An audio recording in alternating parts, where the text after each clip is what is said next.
Ayan, mga 20 minutes na natin siya. Subukan natin. Wala pang usok. Pero mainit na yung ano. Abaming, nag-ibrito ko na itlog dito. Ito mo. Ha? Ako? Oo, nagpait. Napanood ko lang sa Facebook. Susubukan ko lang. Pero hindi masyado mainit ngayon eh. Okay, pero ano tayo, nagsalamin tayo at nag-ano. Naka-record. Ayan, mainit naman na yung kawali pero hindi umuusok.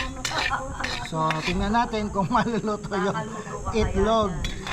We will see. Tingnan natin kung tutunog. At dahil yan, hindi ito fake news. Baka nag-init lang sila ng kawali tapos nilagay sa arawan. O, di ba? O, wag niyo nang gagawin. O, dahil sinubukan na ni Katnils, hindi umubra. Iluluto na natin sa gasol.